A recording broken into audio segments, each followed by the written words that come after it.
Mister ladies நண்பர்கள் அனைவருக்கும் வணக்கம். நான் ஸ்ரீவர்மா மருத்துவமனையின் பெண்கள் சிறப்பு மருத்துவர் ஜெயரூபா. சர்க்கரை வியாதினால பாதிக்கப்பட்ட நபர்களெல்லாம் நம்ம பார்க்கும் பொழுது அவங்க சொல்லக்கூடிய விஷயம், டாக்டர் ஒரு மாத்திரையில் ஆரம்பித்தேன், இப்போது இன்சுலின் போட்டுட்டு இருக்கேன் அப்படின்னு சொல்லக்கூடிய நபர்கள் நிறைய பேரை வந்து நம்ம பார்க்குறோம். அவங்க எல்லாம் பண்ணக்கூடிய ஒரு தப்பு என்ன அப்படின்னா, டாக்டரை போய் பார்க்குறோம், டாக்டர் கொடுக்குற மாத்திரைகளை மட்டும் நம்ம வந்து சாப்பிடலாம், அது மூலமாகவே நமக்கு சுகர் கண்ட்ரோல் ஆகிடும், நம்ம என்ன வேணால் சாப்பிடலாம் அப்படிங்கிற மாதிரியான ஒரு மனநிலையில் தான் நிறைய பேரை பார்க்குறோம்.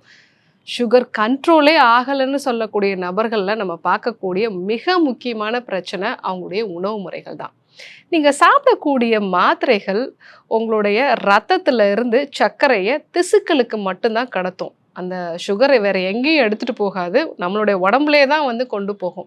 நாளடைவில் அதிகப்படியான சர்க்கரை வந்து நம்ம திசுக்களுக்கு போகும்போது நம்மளுடைய திசுக்களே வந்து இன்சுலினோட எதிர்ப்பு தன்மையை வந்து உருவாக்கிடும். அதுக்கப்புறமா உங்களால் அந்த சுகரை, எக்ஸசிவாக இருக்கக்கூடிய சுகரை உங்களோட உடம்புல உபயோகமே படுத்த முடியாது. அந்த நிலையில தான் அது உங்களுடைய சிறுநீரகத்தை பாதிக்கிறதோ, உங்களுடைய நரம்பு மண்டலங்களை பாதிக்குது, கண்களை பாதிக்குது, உள்ளுறுப்புகள் எல்லாத்தையுமே பாதிக்க ஆரம்பிக்குது.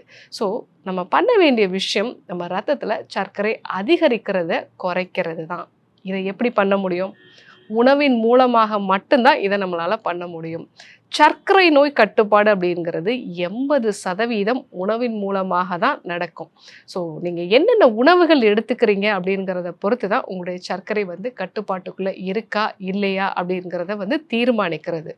ஸோ சுகர் கண்ட்ரோலில் இல்லை, நான் மாத்திரை சாப்பிட்றேன் ஆனாலும் எனக்கு கண்ட்ரோலில் இல்லை அப்படின்னு சொன்னால், இந்த 10 விதமான காய்கறிகளை ரெகுலராக நீங்கள் சேர்த்துக்கோங்க.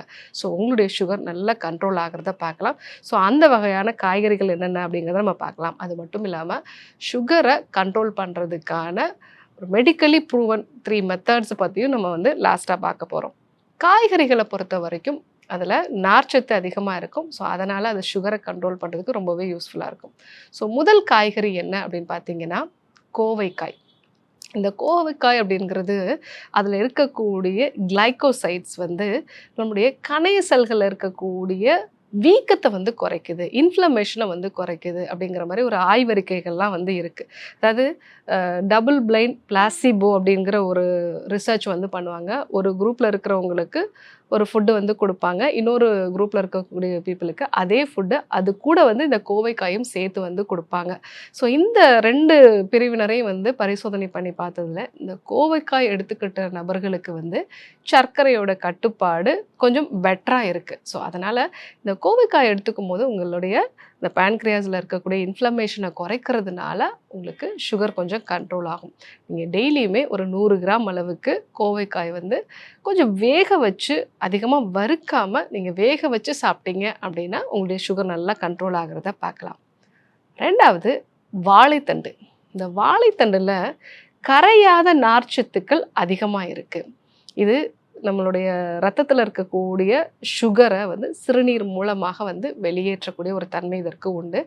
2வதா வாழைத்தண்டு. இந்த வாழைத்தண்டில் கரையாத நார்ச்சத்துக்கள் வந்து அதிகமாக இருக்குது. இது உங்கள் குடலில் இருக்கக்கூடிய நல்ல பாக்டீரியா, வைரஸஸ்க்கு ஒரு நல்ல உணவாக இருக்கிறதுனால அதிலிருந்து கிடைக்கக்கூடிய ஷார்ட் செயின் ஃபேட்டி ஆசிட்ஸ் வந்து உங்கள் உடம்புல இருக்கக்கூடிய இன்ஃப்ளமேஷனை குறைக்கும். இது வந்து உங்களுடைய சுகர் லெவல்ஸை வந்து குறைக்கும். அது மட்டும் இல்லாமல் உடலில் இருக்கக்கூடிய அதிகப்படியான சர்க்கரையை வந்து சிறுநீர் மூலமாக கழிவாக வந்து வெளியேற்றக்கூடிய தன்மையும் இதற்கு வந்து உண்டு. ஸோ இந்த வாழைத்தண்டை பொறுத்த வரைக்கும் மெயினாக நம்மளோட கல்லீரலில் வந்து பார்த்திங்க அப்படின்னா குளுக்கோனியோஜெனசிஸ்ங்கிற ஒரு ப்ராசஸ் வந்து நடக்கும். அதாவது கார்போஹைட்ரேட் இல்லாத பொருட்கள்ல இருந்து நம்ம உடம்புக்கு தேவையான குளுக்கோஸை வந்து உருவாக்குறது. இந்த ப்ராசஸை வந்து இது குறைச்சிடுது. அதன் மூலமாக நமக்கு பிளட் சுகரோட அளவையும் வந்து கரெக்டாக மெயின்டைன் பண்ணுது அப்படிங்கிற மாதிரி ரிசர்ச் மெத்தட்ஸ்லாம் சொல்லியிருக்கு.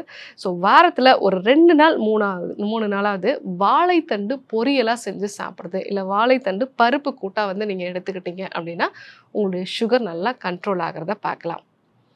3வதாக பாகற்காய். பாகற்காய் நம்ம எல்லாருக்குமே வந்து தெரியும். இதில் இருக்கக்கூடிய பாலிபெப்டைட் பி அப்படிங்கிறது வந்து நம்ம பாடியில் இன்சுலின் எப்படி வேலை செய்யுமோ அதே போன்ற ஒரு வேலையை வந்து இது செய்யுது. அதே போல் வந்து நம்மளுடைய ரத்தத்தில் இருக்கக்கூடிய சுகரை வந்து தசைகளில் வந்து உபயோகப்படுத்துறதை இது அதிகப்படுத்துது. ஸோ தசைகளில் பயன்படுத்தினா தான் சுகரோட அளவு வந்து நமக்கு கரெக்டாக மெயின்டைன் ஆகும். ஸோ அந்த விஷயத்தையும் இது அதிகப்படுத்துறதுனால பாகற்காய் அடிக்கடி எடுத்துக்கிறது நல்லது. 4வதா நூல்கோல். இந்த நூல்கோல் அப்படிங்கிறது வந்து இதில் இருக்கக்கூடிய குளுக்கோசினோலேட்ஸ் அப்படிங்கிறது வந்து ஒரு சல்ஃபர் கண்டைனிங் ஒரு அமினோ ஆசிட் மாதிரி தான். இது நம்ம உடம்புல சுகர் கண்ட்ரோலை வந்து ப்ராப்பராக வந்து மெயின்டைன் பண்ணும். அடிக்கடி வந்து நூல்கோல் நீங்கள் வந்து ஜூஸ் மாதிரி எடுத்துக்கிட்டீங்க அப்படின்னா சுகர் வந்து நல்லா கண்ட்ரோல் ஆகிறத பார்க்கலாம். ஸோ என்ன பண்ணியும் எனக்கு சுகர் கண்ட்ரோல் ஆகலை அப்படின்னு சொல்லக்கூடிய நபர்களுக்கு நூல்கோல் அது கூட வந்து வெற்றிலை இது 2யும் சேர்த்து ஜூஸ் மாதிரி எடுத்துக்கோங்க. வாரத்தில் ஒரு 3 நாள் எடுத்துக்கிட்டாலே போதும். அந்த சுகர் நல்லா குறையிறத வந்து பார்க்கலாம். எஸ்பெஷலி சாப்பிட்டதுக்கு அப்புறமா அதிகமாக சுகர் இருக்கும் இல்லைங்களா, அவங்களுக்கு இந்த விஷயம் ரொம்பவே யூஸ்ஃபுல்லாக இருக்கும். இந்த ஒரு ஜூஸ் வந்து நீங்கள் எடுத்துக்கலாம். 5வதா வெண்பூசணி.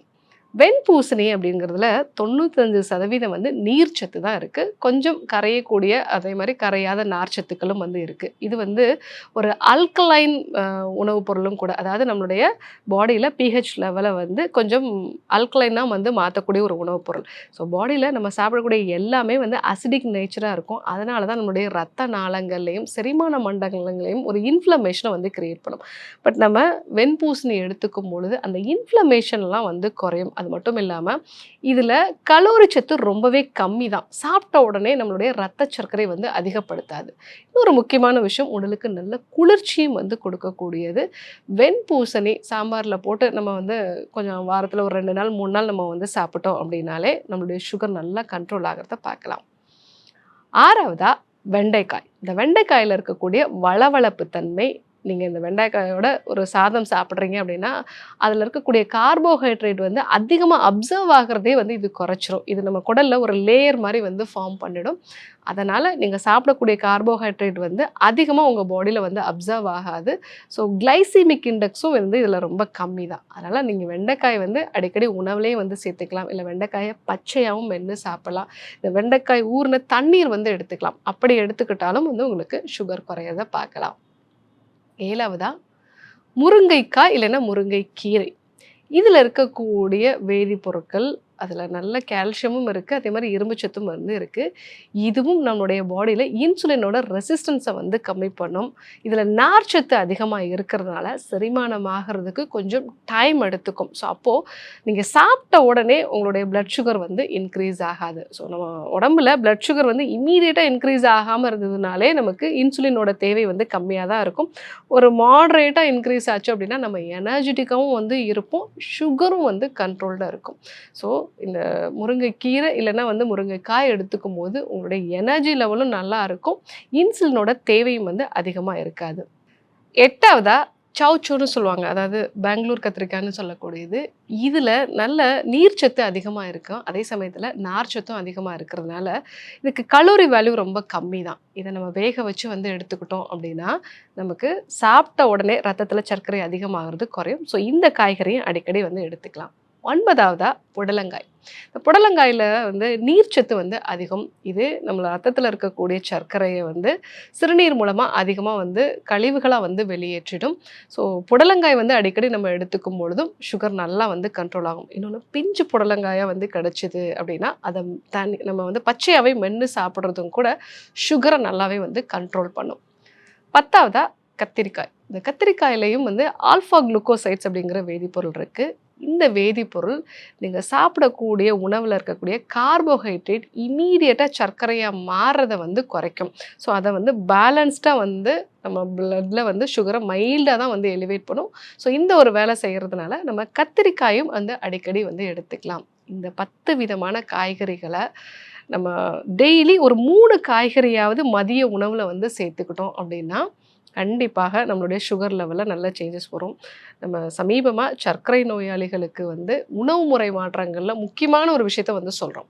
அது என்ன அப்படின்னா, நீங்கள் உணவு சாப்பிடும்போது காலை உணவில் முதல்ல காய்கறி சேர்ந்த உணவாக வந்து எடுத்துக்கோங்க, சாலட்ஸாக எடுத்துக்கோங்க. அதில் நார்ச்சத்து அதிகம். 2வது புரோட்டீன் இருக்கக்கூடிய வேக வச்ச பயிறு வகைகளோ இல்லை நாட்டுக்கோழி முட்டையோ இதை எடுத்துக்கோங்க. 3வதா நீங்கள் கார்போஹைட்ரேட் எடுத்துக்கோங்க. இந்த ஒரு ஆர்டரில் நீங்கள் ஃபுட்டு எடுத்துக்கும் போதே உங்களுடைய சுகரை 70% வரைக்கும் நீங்கள் கண்ட்ரோல் பண்ணிக்கலாம். ஸோ இதுதான் வந்து ஆராய்ச்சி மூலமாகவும் நிரூபிக்கப்பட்டது. நிறைய பேர் இந்த ஒரு மெத்தடை ஃபாலோ பண்ணியே சுகரை நல்ல கண்ட்ரோலில் வந்து கொண்டு வந்திருக்காங்க. நீங்கள் சாப்பிட்ற ஃபுட்டோட குவான்டிட்டியெல்லாம் வந்து சேஞ்ச் பண்ண வேண்டாம். அதனோட அளவெல்லாம் நீங்கள் சேஞ்ச் பண்ண வேண்டாம். இந்த ஆர்டரில் நீங்கள் பண்ணிங்கனாலே உங்களால் கம்மியாக தான் உணவு எடுத்துக்க முடியும். அதே சமயத்தில் உங்களுக்கு வயிறு நிரம்பிய உணர்வு வந்து சீக்கிரமாகவே வந்து கிடைக்கும். ஸோ அப்போது இந்த 3 வேளையும் நீங்கள் காய்கறிகள் எடுத்துக்கும் போது நான் சொன்ன இந்த 10 விதமான காய்கறிகளை ஏதாவது ஒரு 3 காய்கறிகளை ரெகுலராக வந்து நீங்கள் சேர்த்துக்கோங்க. உங்களுடைய சுகர் வந்து நல்லா கண்ட்ரோல் ஆகுறத பார்க்கலாம். சுகரை கண்டிப்பாக குறைக்கும் அப்படின்னு சொல்லக்கூடிய 3 மெத்தட்ஸ் பற்றி நான் சொல்கிறேன்னு சொன்னேன். அதில் மெத்தட் தான் நம்ம சாப்பிடக்கூடிய இந்த மெத்தட். ஸோ ஃபஸ்ட்டு நம்ம சாலட்ஸ் அதிகமாக இருக்கக்கூடிய நார்ச்சத்து, 2வது புரோட்டீன், 3வதா கார்போஹைட்ரேட் சார்ந்த இட்லியோ தோசையோ ஏதாவது வந்து நீங்கள் எடுத்துக்கிறது. இந்த மெத்தடில் நீங்கள் சாப்பிட்டீங்க அப்படின்னா 70% வரைக்கும் உங்கள் சுகரை கண்ட்ரோலில் வச்சுக்கலாம். 2வது சாப்பிட்றதுக்கு ஒரு 15 நிமிஷத்துக்கு முன்னாடி ஆப்பிள் சிடர் வினிகரும் லெமன் அதாவது எலுமிச்சை சாறும் வந்து சேர்த்து எடுத்துக்கிறது. 1 டேபிள் ஸ்பூன் அளவுக்கு ஆப்பிள் சிடர் வினிகர், 1 டீஸ்பூன் அளவுக்கு லெமன் ஜூஸ், இது கூட 1 டம்ளர் அளவுக்கு நம்ம வந்து தண்ணி மிக்ஸ் பண்ணி சாப்பிட்றதுக்கு ஒரு 15 நிமிஷத்துக்கு முன்னாடியே எடுத்துருங்க. ஸோ அதுக்கப்புறமா நீங்கள் சாப்பிடும் பொழுது நீங்கள் உணவு எடுத்துக்கிட்ட பிறகு உங்களோட ரத்த சர்க்கரை வந்து இன்க்ரீஸ் ஆகும். ஸோ இது உங்களுடைய தசைகளில் வந்து எரிக்கப்படக்கூடிய அளவை 30% வரைக்கும் அதிகரிக்குது இந்த ஆப்பிள் சிடர் வினிகரும் எலுமிச்சை சாறும். ஸோ இதை நீங்கள் வந்து ஃபாலோ பண்ணாலே உங்களுடைய சுகரை 30% வரைக்கும் நீங்கள் குறைச்சிக்கலாம். 3வது மெத்தட் என்ன அப்படின்னா, சாப்பிட்ட உடனே போய் உட்காராமல் ஒரு 10 நிமிஷம் நீங்கள் வந்து நடங்க. ஸோ அந்த மாதிரி நடக்கும் பொழுது நம்ம பாடியில் ஸ்கெலிட்டல் மசில்ஸ் அப்படின்னு நம்ம சொல்லுவோம். அதாவது எலும்புக்கு பக்கத்தில் இருக்கக்கூடிய தசைகள். அதே மாதிரி நம்ம உடம்புல அதிகமாக தசை இருக்கிறது நம்மளுடைய கால் பகுதிகள்லையும் கெண்டைக்கால் பகுதிகள்லையும் தான். ஸோ நம்ம நடக்கும்போது இந்த தசைகளுக்கு நம்ம சாப்பிட்ட உணவுல இருந்து சர்க்கரை எல்லாமே வந்து தசைகளுக்கு வந்து திருப்பப்படுறதுனால பிளட் சுகரோட அளவு குறைய ஆரம்பிக்குது. இந்த 3 மெத்தட்ஸையும் ஃபாலோ பண்ணும்போது உங்கள் சுகர் கண்டிப்பாக குறையும். சுகரை பொறுத்த வரைக்கும் மாத்திரைகள் மட்டும் தீர்வு கிடையாது. அந்த உணவு முறைகளையும் கண்டிப்பாக வந்து நம்ம முறைப்படுத்தணும். எளிமையான நடைப்பயிற்சியை மேற்கொள்வது, நம்மளுடைய ஸ்ட்ரெஸ்ஸை மேனேஜ் பண்ணுறதுக்கான சுவாச பயிற்சிகள், யோக பயிற்சிகள், தியான பயிற்சிகள் இதெல்லாம் நீங்கள் ஃபாலோ பண்ணிங்கன்னா சுகர்லேருந்து நீங்கள் முழுமையாகவும் மீண்டு வந்துட முடியும். இது பாசிபிள் தான்.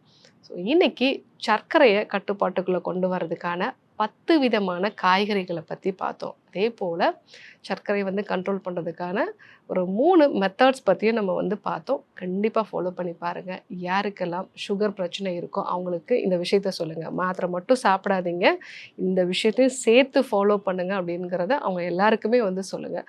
இந்த சர்க்கரை நோயை பற்றி வேறு ஏதாவது உங்களுக்கு சந்தேகங்கள், உணவு முறைகளை பற்றியோ இல்லை வாழ்வியல் முறைகளை பற்றியோ உங்களுக்கு ஏதாவது சந்தேகங்கள் இருந்தது அப்படின்னா கமெண்ட்டில் சொல்லுங்கள். அடுத்தடுத்து வரக்கூடிய வீடியோக்குள்ளே அதை பற்றி இன்னும் விரிவாக வாதிக்கலாம்.